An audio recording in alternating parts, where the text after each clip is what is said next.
Bismillahirrahmanirrahim. Assalamualaikum warahmatullahi wabarakatuh. Waalaikumsalam warahmatullahi wabarakatuh. Alhamdulillahi rabbil alamin. Wa bihi nasta'inu ala umuri dunya waddin. Wa sallallahu wasallama ala sayyidina wa maulana Muhammadin wa ala alihi wa ashabihi ajma'in wa man tabi'ahum bi ihsanin ila yaumiddin. قال الله عز وجل في القرآن العظيم يا أيها الذين آمنوا اتقوا الله حق تقاته ولا تموتن إلا وأنتم مسلمون. Wahai orang-orang yang beriman, bertakwalah kalian kepada Allah dengan sebenar-benarnya ketakwaan, dan janganlah kalian mati kecuali dalam keadaan muslim. Alhamdulillah, malam hari ini Allah Azza wa Jalla pertemukan kita kembali pada kajian rutin untuk membahas seputar tafsir Al-Quran. Kita memohon kepada Allah Azza wa Jalla, semoga dengan duduknya kita di majelis ilmu ini menjadi sebab diampuninya dosa-dosa kita semuanya. Amin ya rabbal alamin. Sebelum kita membahas kelanjutan dari tafsir surah Al-Baqarah, saya ingin mengingatkan tentang bulan yang kita sedang berada padanya. Kita malam hari ini masuk di tanggal 4 atau 5 Muharram, 4 atau 5? Ada yang mengatakan 4, ada yang mengatakan 5. Ya. Tanggal 5 lah, anggap saja sekarang malam ini kita sudah masuk tanggal 5 Muharram. Muharram ini atau yang dikenal di masyarakat Jawa dengan bulan Suro. Dinamakan dengan bulan Suro karena ada hari Asyura, yaitu 10 Muharram, hari yang agung, yang bukan hanya diagungkan oleh kaum muslimin tapi juga orang-orang Yahudi. Bulan Suro ini masih ada sebagian masyarakat Jawa yang meyakini bahwasanya bulan Suro ini adalah simbol kesialan, sehingga sebagian masyarakat Jawa masih melarang sebagian anak-anaknya misalnya untuk bepergian jauh karena khawatir terjadi keburukan. Mereka tidak jadi melakukan berbagai kegiatan hajatan karena khawatir terjadi keburukan atau kegagalan karena dilaksanakan di bulan yang keramat ini, di bulan yang mereka anggap sebagai tanda atau simbol kesialan. Maka ini adalah keyakinan yang keliru yang menyelisihi Al-Quran dan Sunnah Nabi alaihi salatu wassalam. Bulan Suro itu justru bulan yang penuh dengan keistimewaan. Bulan Muharram adalah bulan yang penuh dengan keistimewaan, bukan simbol kesialan. Bulan Muharram ini termasuk salah satu dari 4 bulan yang istimewa. Ya, dari 12 bulan ini ada 4 bulan istimewa, di antaranya bulan Muharram. Bahkan Nabi SAW juga memotivasi kaum muslimin untuk banyak berpuasa di bulan Muharram. Beliau mengatakan, afdhalus shiyam ba'da Ramadan siyamu syahrillahil Muharram. Sebaik-baik puasa setelah puasa di bulan Ramadan adalah puasa sunnah di bulan Muharram. Bahkan Nabi mengatakan bulannya Allah, syahrullah, ini kemuliaan, ya, karena dinisbatkan kepada Allah. Bulannya Allah, sebagaimana rumah kalau dinisbatkan kepada Allah, rumah Allah jadi mulia. Kalau rumah Pak Selamat itu biasa saja, tapi kalau rumahnya Allah, wah ini istimewa. Rumahnya presiden saja istimewa. Ini rumah presiden, ini rumah mantan bupati, ini istimewa. Apalagi kalau kita katakan rumahnya Allah. Seperti itu bulannya Allah juga istimewa. Ya. Di bulan Muharram ini juga terjadi peristiwa-peristiwa besar. Ya, di antaranya adalah diselamatkannya Musa dan pengikutnya dari Fir'aun dan bala tentaranya. Itu terjadi di tanggal 10 Muharram, hari Asyura. Nabi SAW ketika datang ke kota Madinah mendapati orang-orang Yahudi berpuasa di tanggal 10 Muharram, hari Asyura. Maka Nabi bertanya, "Ma hadza?" Kenapa kalian puasa di hari ini? Hari apa ini? Orang Yahudi mengatakan, "Hadza yaumun salih, najjallahu fihi Musa wa qaumahu wa aghraqallahu Fir'aun wa junudahu." Kata orang-orang Yahudi di Madinah, hari ini hari yang agung, karena hari ini Allah selamatkan Musa dari kejaran Fir'aun dan bala tentaranya. Maka kami berpuasa sebagai bentuk kesyukuran. Maka Nabi SAW mengatakan, "Nahnu ahaqqu bi Musa minkum." Kami kaum muslimin lebih berhak untuk mengikuti Musa daripada kalian. Karena kalian orang Yahudi itu sudah merubah-rubah ajarannya Nabi Musa. Adapun Nabi Muhammad SAW membawa ajaran yang sama, tauhid, mengesahkan Allah Azza wa Jalla saja sebagaimana dibawa Nabi Musa. Maka Nabi SAW berpuasa juga di tanggal 10 Muharram, hari Asyura, dan memerintahkan manusia untuk berpuasa. Beliau mengatakan, "Siyamu yaumi Asyura ahtasibu 'ala Allah an yukaffira sanata allati qablahu." Berpuasa sehari di hari Asyura, aku berharap kepada Allah pahalanya dihapuskan dosa setahun yang lalu. Dihapuskan dosa setahun yang lalu. Ini kesempatan besar bagi kita, pemutihan. Kalau ada pemutihan STNK yang jarang bayar pajak ini, ya kita sebagai kaum muslimin taat bayar pajak meskipun ya nggak murah juga Pak ya.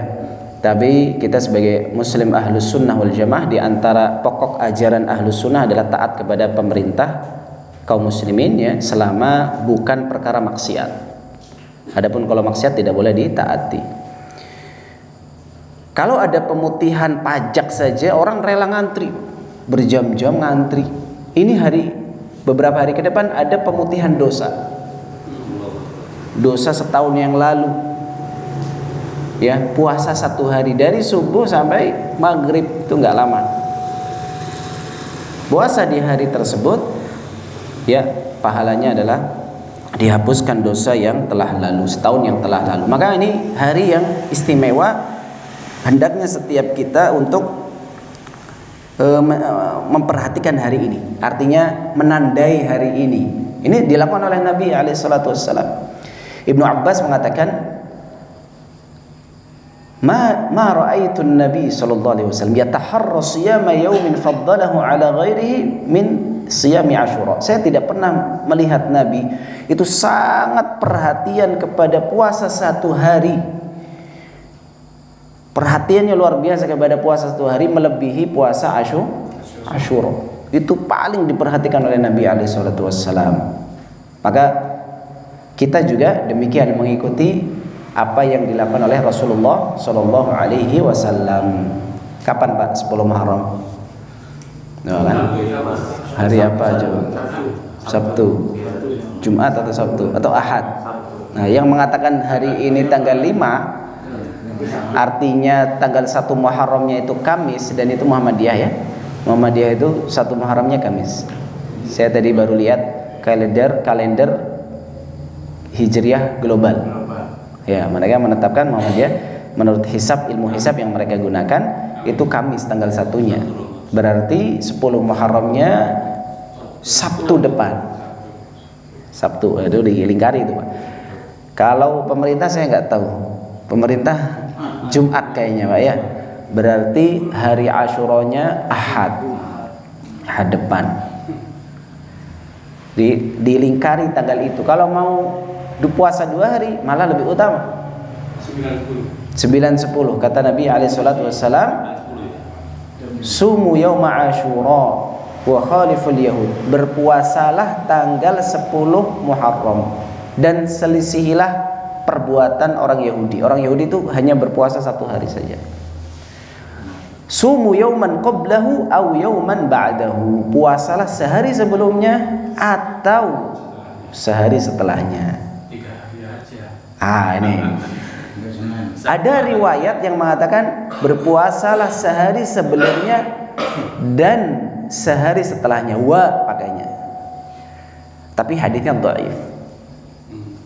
Hadisnya lemah.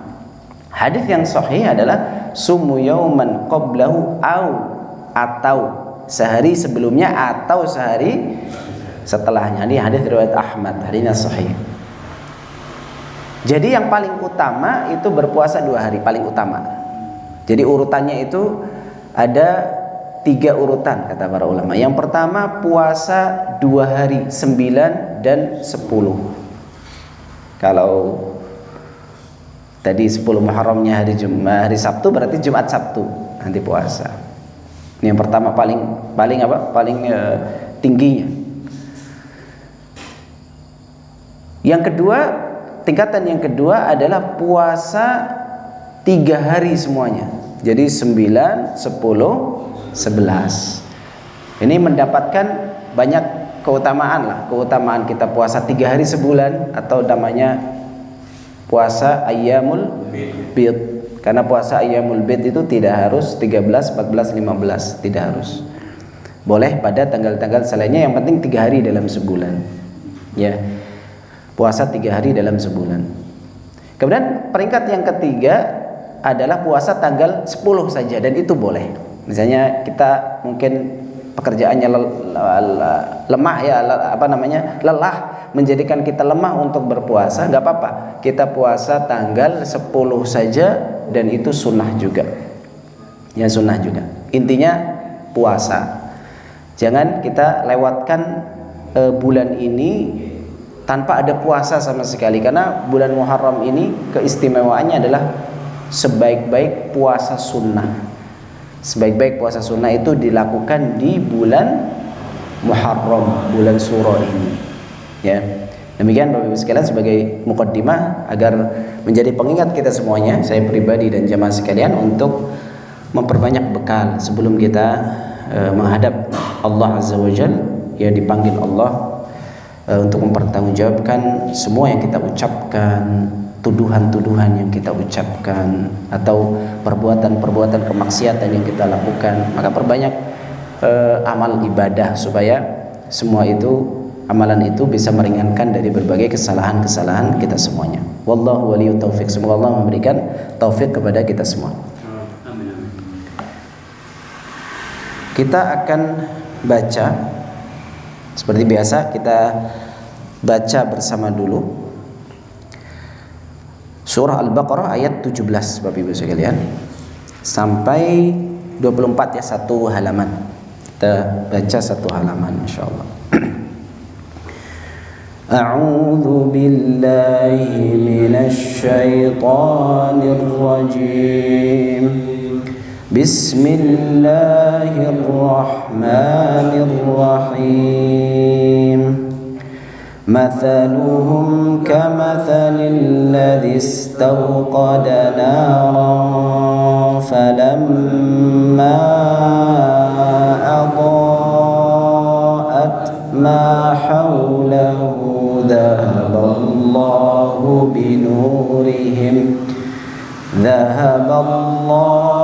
binurihim wa tarakahum fi dhulumatin la yubsirun summun bukmun umyun fahum la yarji'un aw kasayyibin minas samaa'i fihi dhulumatun wa ra'dun wa barqun yaj'aluna asabi'ahum fi adhanihim minas sawa'iqi hadaral maut wallahu muhitun bil kafirin yakadul barqu yakhtafu absarahum kullama adaa'a lahum mashaw fihi wa idza adlama 'alaihim qamu walau syaa'a Allahu la dhahaba بسمعهم وأبصارهم إن الله على كل شيء قدير يا أيها الناس اعبدوا ربكم الذي خلقكم والذين من قبلكم لعلكم تتقون الذي جعل لكم الأرض فراشا والسماء بناء وأنزل من السماء ماء فأخرج به من الثمرات رزقا لكم فلا تجعلوا لله أندادا وأنتم تعلمون وإن كنتم في ريب مما نزلنا على عبدنا فأتوا بسورة من مثله وادعوا شهداءكم من دون الله إن كنتم صادقين فإن لم تفعلوا ولن تفعلوا فاتقوا النار التي وقودها الناس والحجارة أعدت للكافرين. Ya, satu halaman ya sampai ayat 24. Kita baca terjemahnya dulu Bapak Ibu sekalian. Ayat yang ke-17 terjemahannya adalah perumpamaan mereka yaitu kaum munafikin adalah seperti orang yang menyalakan api. Maka setelah api itu menerangi sekelilingnya, Allah hilangkan cahaya yang menyinari mereka dan membiarkan mereka dalam kegelapan tidak dapat melihat. Mereka tuli, bisu dan buta. Maka tidaklah mereka akan kembali ke jalan yang benar. Atau seperti orang-orang yang ditimpa hujan lebat dari langit disertai gelap gulita. Jadi orang munafikin itu keadaannya seperti orang yang berada di kegelapan malam, hujan lebat, guruh dan kilat. Ya, terdapat guruh dan kilat, petir dan kilat. Mereka menyumbat telinganya takut dengan anak jarinya karena mendengar suara petir sebab takut akan mati. Dan Allah meliputi orang-orang yang kafir. Hampir-hampir kilat itu menyambar penglihatan mereka. Setiap kali kilat itu menyinari mereka, mereka berjalan di bawah sinar itu. Dan bila gelap menimpa mereka, mereka berhenti. Jikalau Allah menghendaki, niscaya Dia melenyapkan pendengaran dan penglihatan mereka. Sesungguhnya Allah berkuasa atas segala sesuatu. Ya, sampai sini dulu ayat 20 ya.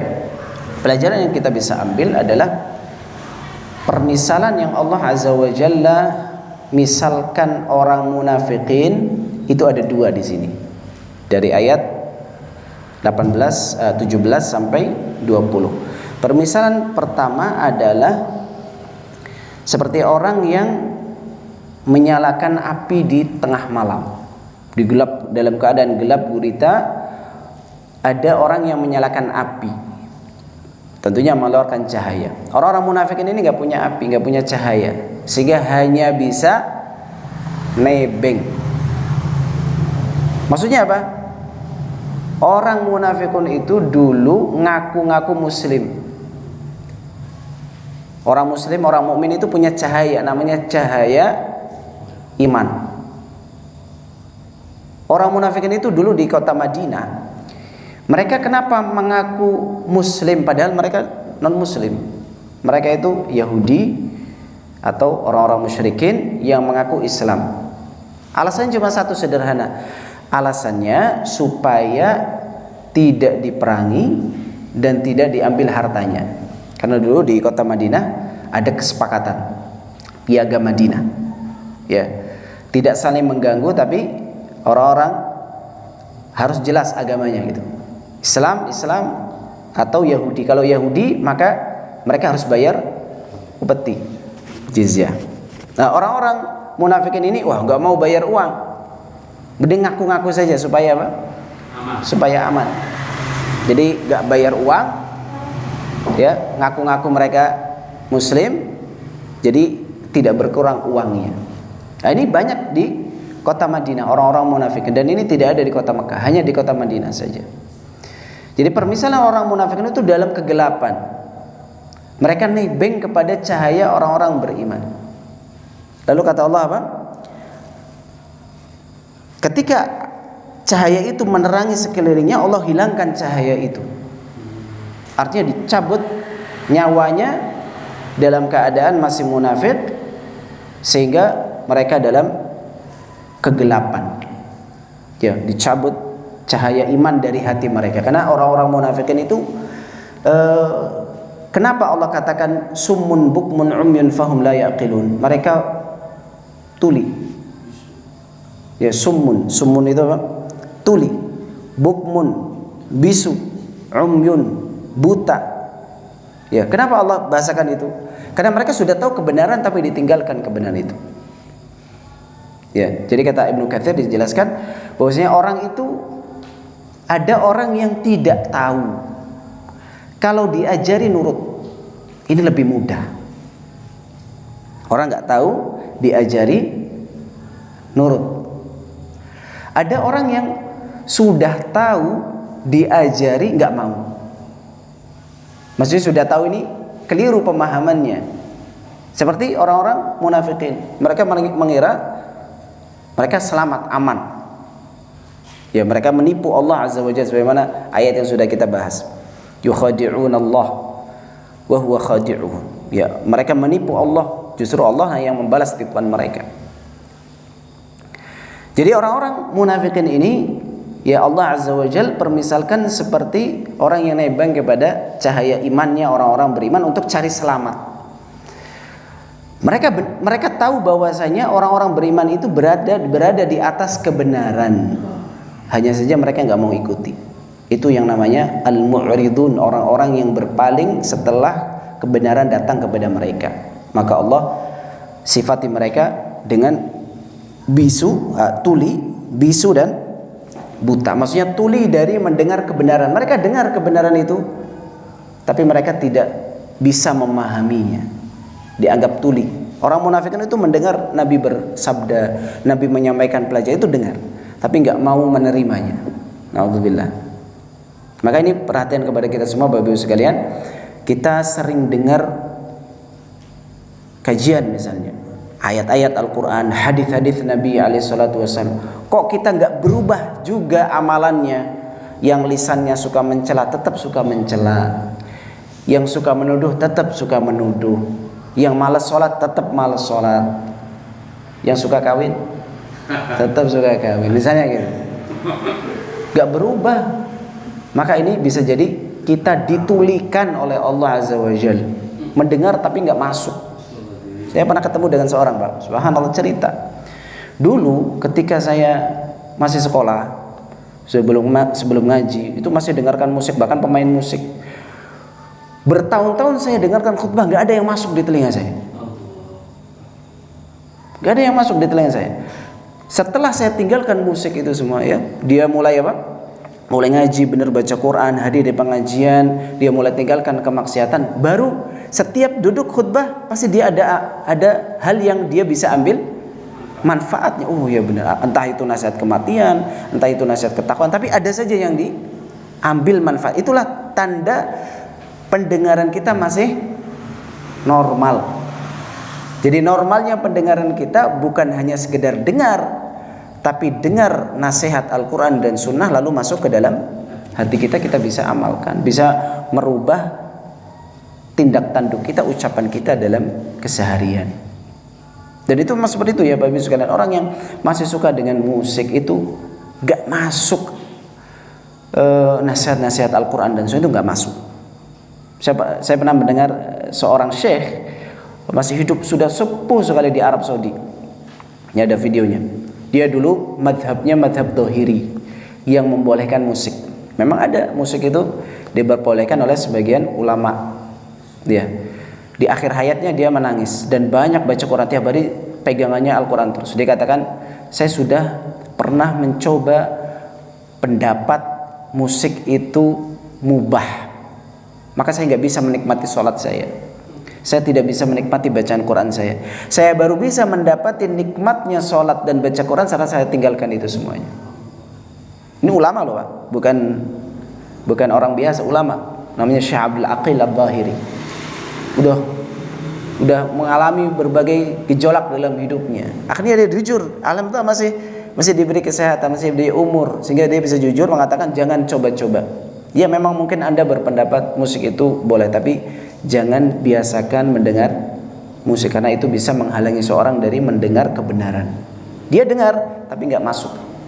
Dia melihat tapi tidak bisa mengambil pelajaran. Itu yang namanya buta. Dan bisu, dia tahu kebenaran tapi tidak berani untuk mengucapkannya, karena nggak ada hidayah dari Allah Azza wa Jalla. Ini contoh, ini sifatnya orang-orang munafikun sebenarnya Pak. Tapi ya kita bisa ambil pelajaran. Dalam tafsir ada kaidah namanya al-ibratu bi'umumil lafadz la bi khususis sabab.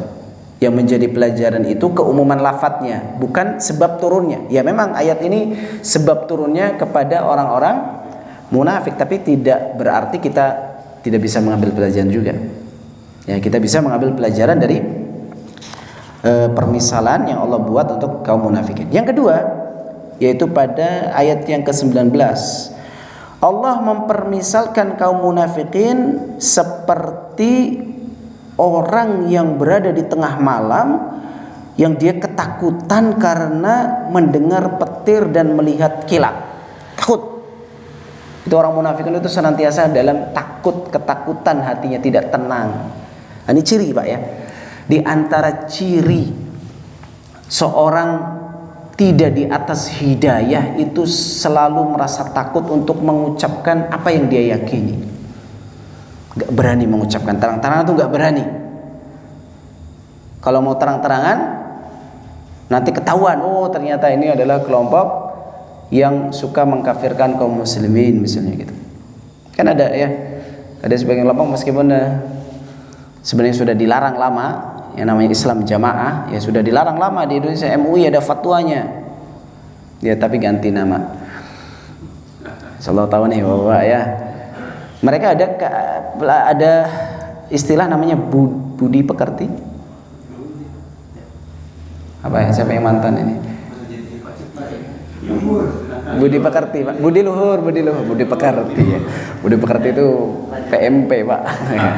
Budi luhur itu menyembunyikan apa yang mereka yakini. Misalnya kalau ditanya, apakah kamu menganggap selain kelompok kamu yang nggak baiat kepada imam kamu itu kafir? Oh, kata siapa itu? Oh, bohong itu. Itu sebenarnya dia yang bohong. Sebenarnya dia yang bohong karena menyembunyikan. Jadi dalam ketakutan terus. Ini orang munafik kan juga seperti itu. Mereka dalam ketakutan. Adapun ahlus sunnah itu mengucapkan apa yang dia yakini. Enggak ada rahasia. Rahasia ahlus sunnah adalah apa yang dia ucapkan. Kita enggak ada rahasia. Enggak ada simbol-simbol tertentu, enggak ada tingkatan-tingkatan tertentu. Kita ngaji bareng semuanya. Enggak ada apa? Marhalah-marhalah, tingkatan-tingkatan. Kamu tingkatan ini dulu, nanti kalau sudah melewati ujian, nanti bisa naik marhalah berikutnya. Enggak ada. Kita semuanya terbuka. Silakan yang ingin ikut kajian, karena Ahlus Sunnah itu tidak eksklusif, terbuka untuk semuanya, untuk kaum muslimin. Ya, kita tidak ada ketakutan sama sekali untuk mengungkapkan akidah keyakinan kita. Terang-terangan. Ya. Di sini orang-orang munafikun itu senantiasa merasa ketakutan. Kapan merasa ketakutan? Yaitu ketika mendengar ayat-ayat dan hadis-hadis yang membicarakan mereka. Jadi Allah bahasakan mereka seperti orang-orang yang dalam kegelapan mendengar petir dan melihat kilat. Maksudnya adalah ayat-ayat Al-Quran dan hadis yang dibacakan kepada mereka itu membuat mereka takut, khawatir tersingkap kedok mereka, khawatir tersingkap kedok mereka, sehingga kalau mendengar ayat takut. Yahdharul munafiquna an tunazzala alaihim suratun surah. Jadi orang-orang munafikun itu takut turun ayat yang mengungkap hakikat mereka. Itu takut mereka. Jadi Allah bahasakan ancaman yang turun dalam Al-Quran dan hadis itu seperti petir dan kilat bagi orang-orang munafikin. Mereka yang lakukan apa? Mereka menyumbat telinganya dengan anak jari. Kalau bisa nggak mendengar itu, nggak usah didengar. Kalau bisa nggak usah dengar ayat itu, nggak usah dengar ayat itu. Kalau nggak bisa nggak usah dengar hadis itu, nggak usah dengar hadis itu. Ada sebagian hadis itu yang nggak disukai kaum muslimin, Pak. Hanya dibacakan di majelisnya ahlu sunnah saja. Ya, kalau dengar hadis itu takut. Misalnya kullu muhdatsatin bid'ah wa kullu bid'atin dhalalah, itu takut banget tuh baca. Ini Wahabi nih. Loh, kok gitu? Itu hadis Nabi alaihissalatu wassalam. Setiap hal yang baru, maksudnya baru dalam agama, bukan baru dalam urusan dunia. Kalau urusan dunia nggak ada masalah, dikatakan bid'ah hasanah nggak ada masalah. Kalau urusan dunia, maksudnya kita urusan agama semuanya buruk. Karena kebaikan itu mengikuti sunnah Nabi alaihissalatu wassalam, dan keburukan itu ketika menyelisihi sunnah Nabi alaihissalatu wassalam. Ya. Jadi orang-orang munafikin itu ketika mendengar sebagian ayat, sebagian hadis itu mereka gak suka. Pengennya apa? Ditutupi telinga. Contoh lain, hadis yang hanya dibacakan di majelisnya ahlu sunnah saja. Kata Nabi alaihissalatu wassalam, sayakunu a'immah, akan ada para pemimpin yang memimpin kaum muslimin.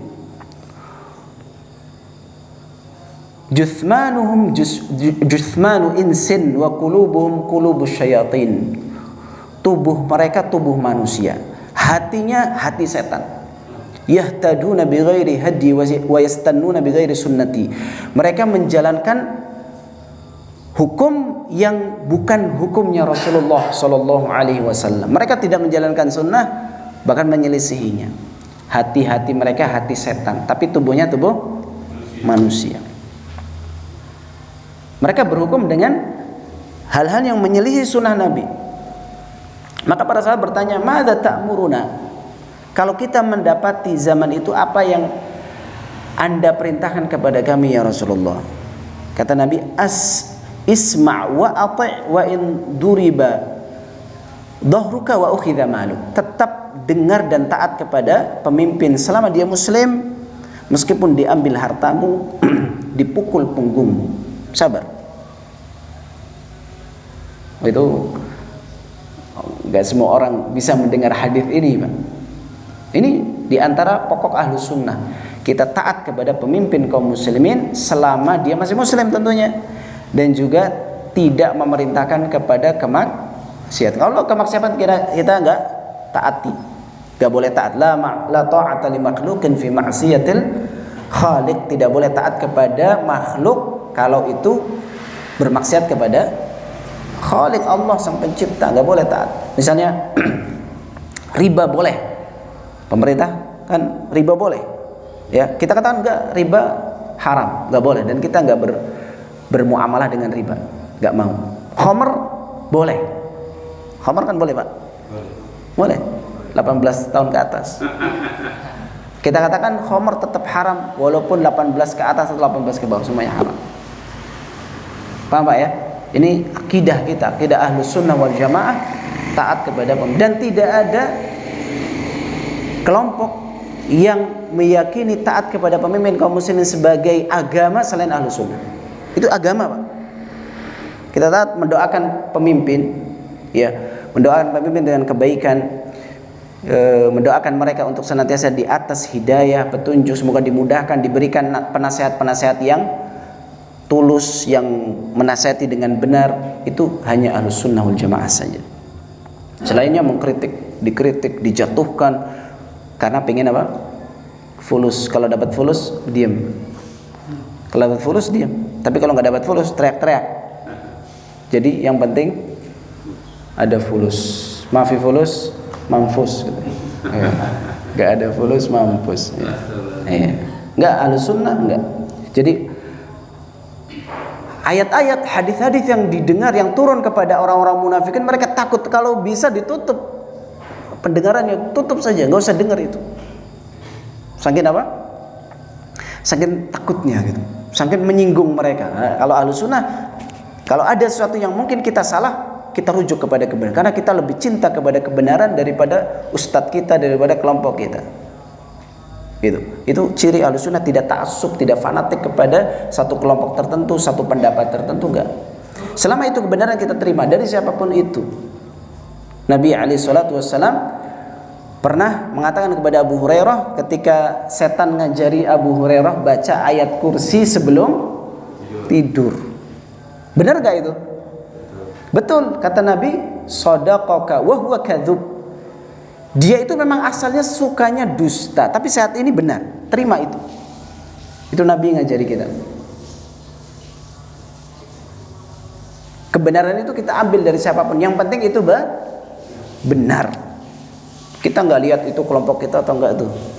Oh, kalau nggak kelompok kita nggak bisa. Meskipun ucapannya apapun nggak usah kita terima. Nggak seperti itu Ahlus Sunnah ya.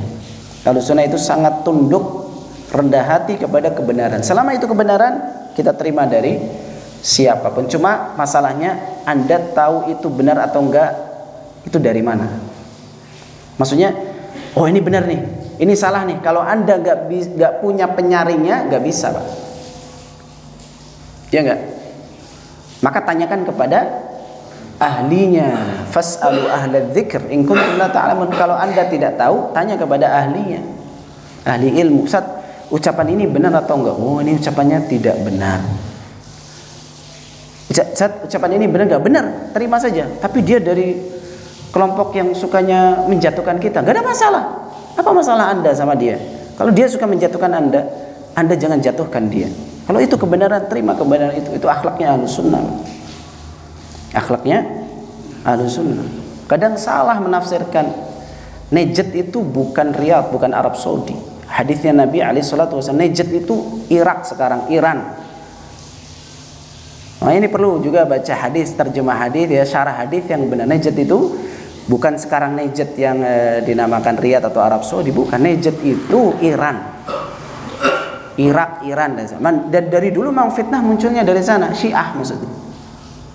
Syiah Fatimiyah, Syiah Itsna Asyar, Imamiyah, itu dari sana memang. Dari timur. Timur itu maksudnya apa? Iran, Irak di daerah Syiah. Jadi Najd itu maksudnya Syiah. Dari daerah sana. Nah, ini juga perlu untuk apa? Untuk membaca kembali literatur syarah hadis gitu. Baik. Jadi ini permisalan yang kedua yang Allah Azza wa Jalla buat bagi orang-orang munafikin. Mereka takut mendengar apa? Ayat-ayat dan hadis-hadis seperti mendengar petir dan melihat kilatan, pengennya ditutup. Ya, ditutup saja kupingnya supaya tidak mendengar itu. Ibnu Katsir ya ketika membawakan tafsir ayat ini, beliau membawakan hadis-hadis tentang cahayanya orang-orang munafikin, cahayanya orang-orang beriman pada hari kiamat. Jadi orang munafikin itu pada hari kiamat nanti hilang cahayanya, enggak punya cahayanya, hanya bisa nebeng. Allah katakan dalam Al-Qur'an, yauma yaqulul munafiquna wal munafiqatu lil ladzina amanu nzuruna naqtabis min nurikum. Orang-orang munafikin, munafiqat, ya munafikin yang laki-laki dan perempuan, pada hari kiamat kelak akan mengatakan seperti ini kepada orang-orang beriman, tunggu kami ikut nebeng cahaya kalian. Seperti dulu di dunia kita nebeng sehingga kita aman, tidak diambil uang kita. Di akhirat mereka mau nebeng juga, unduruna naktabis min nurikum, tunggu kami pengen nebeng cahaya kalian. Maka dikatakan qila rji'u wara'akum faltamisu nura, kembali ke belakang cari cahaya sendiri. Di sana, ketika kita menyeberang sirat, orang-orang munafik itu nggak ada cahaya. Jadi yang menyeberang jembatan yang dinamakan dengan sirat itu, bahasa Arabnya sirat, jembatan itu adalah orang mukmin dan munafik. Orang kafir nggak bisa nyebrang, Pak. Sudah diazab dulu. Yang menyeberang sirat itu apa? Orang munafik dan mukmin. Bedanya apa? Orang munafik kan nggak punya cahaya. Gak punya cahaya keimanan dulu di dunia. Adapun orang mukminun maka tergantung cahaya imannya di dunia. Ya, saya bacakan hadisnya ajaib sekali. Ya, Nabi SAW mengatakan, minal mu'minin man yudhi'u nuruhu minal madinah ila Adan.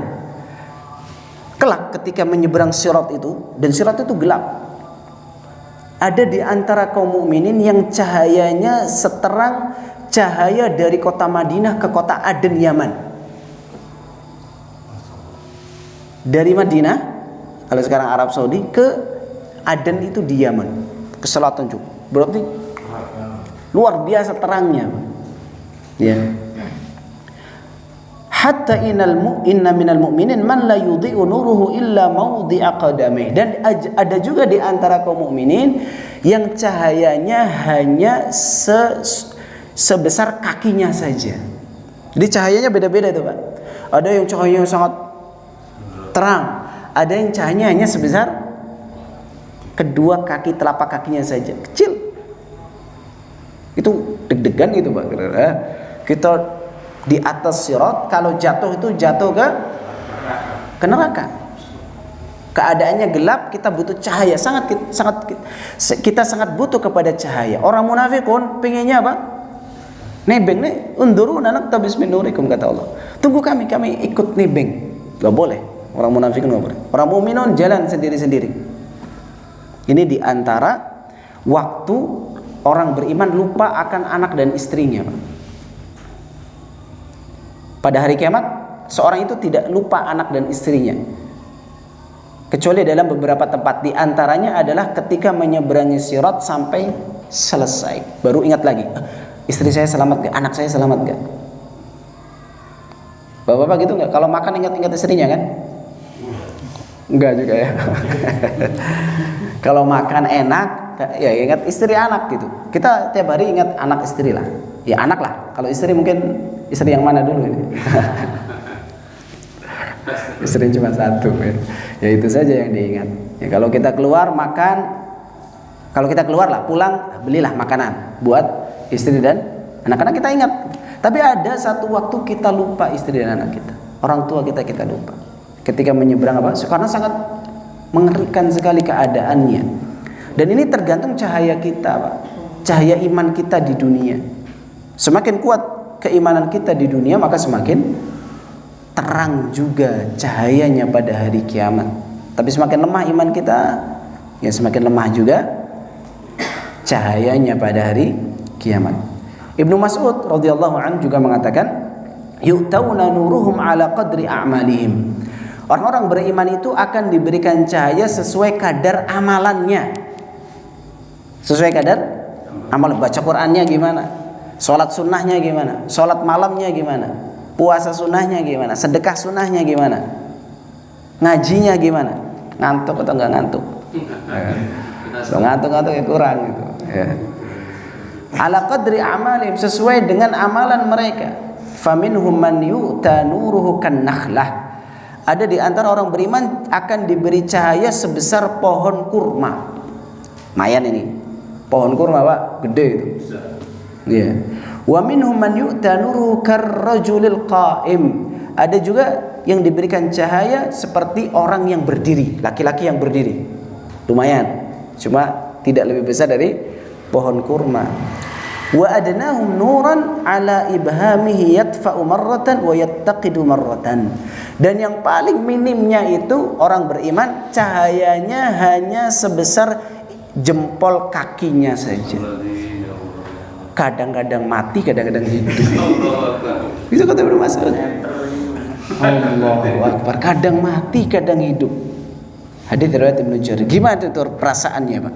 Kita misal jalan di apa itu daerah apa yang enggak ada di Sangala itu, Pak? Yang enggak ada penerangan jalannya di sini? Bula namanya, Pak. Malam-malam mobil kita atau motor kita mati lampunya, Pak. nggak ada penerangan jalan, berani nggak kita kenceng? Nggak berani. Atau hanya nyala lampu sennya saja, hanya sennya saja. Berani nggak kita jalan 60 lah, 40 lah, 40 nggak usah 40. Nggak berani, yakin saya. Khawatir salah-salah lurus masuk ke sawah. Ya. Tapi kalau cahaya motor kita terang, lampu apa namanya itu, yang terang banget itu, iyalah itu pokoknya, itu mengganggu di jalan itu ya.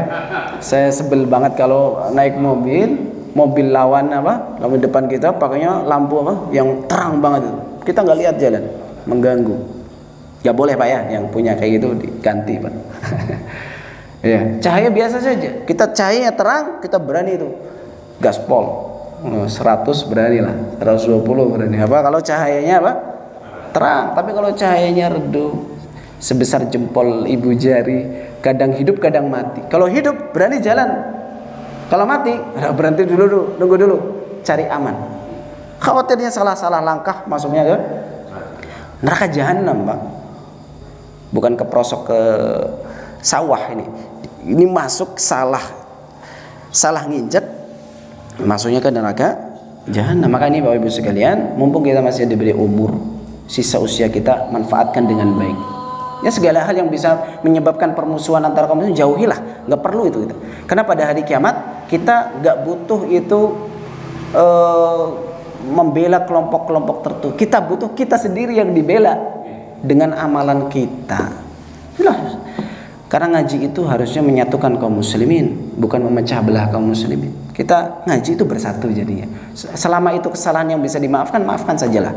Karena cari musuh di dunia itu bikin berat di akhirat nanti. Udahlah, kita kalau ada kesalahan maafkan sama saudara. Selama dia masih muslim, masih sholat, masih menjalankan syariat Islam, bismillah. Semoga kita saling bisa bersinergi dalam dakwah. Masih banyak orang yang nggak sholat, masih banyak orang yang belum bisa baca Quran, masih banyak orang yang butuh dakwah kita. Kalau yang sudah sama ngaji berantem tuh gimana? Kita masih banyak kerjaan kita, tugas dakwah kita masih banyak sekali. Ya Allah alam. Ini ayat-ayat terkait dengan kaum munafikin ya. Semoga kita bisa mengambil pelajaran darinya, menjadi sebab hidayah dan keistiqomahan kita hingga ajal menjemput kita dalam keadaan husnul khatimah. Amin. Kurang lebihnya saya mohon maaf. Kita tutup dengan doa kafaratul majlis. Subhanakallahumma wa bihamdika asyhadu an la ilaha illa anta astaghfiruka wa atubu ilaik. Walhamdulillahirabbil alamin. Wassalamualaikum warahmatullahi wabarakatuh.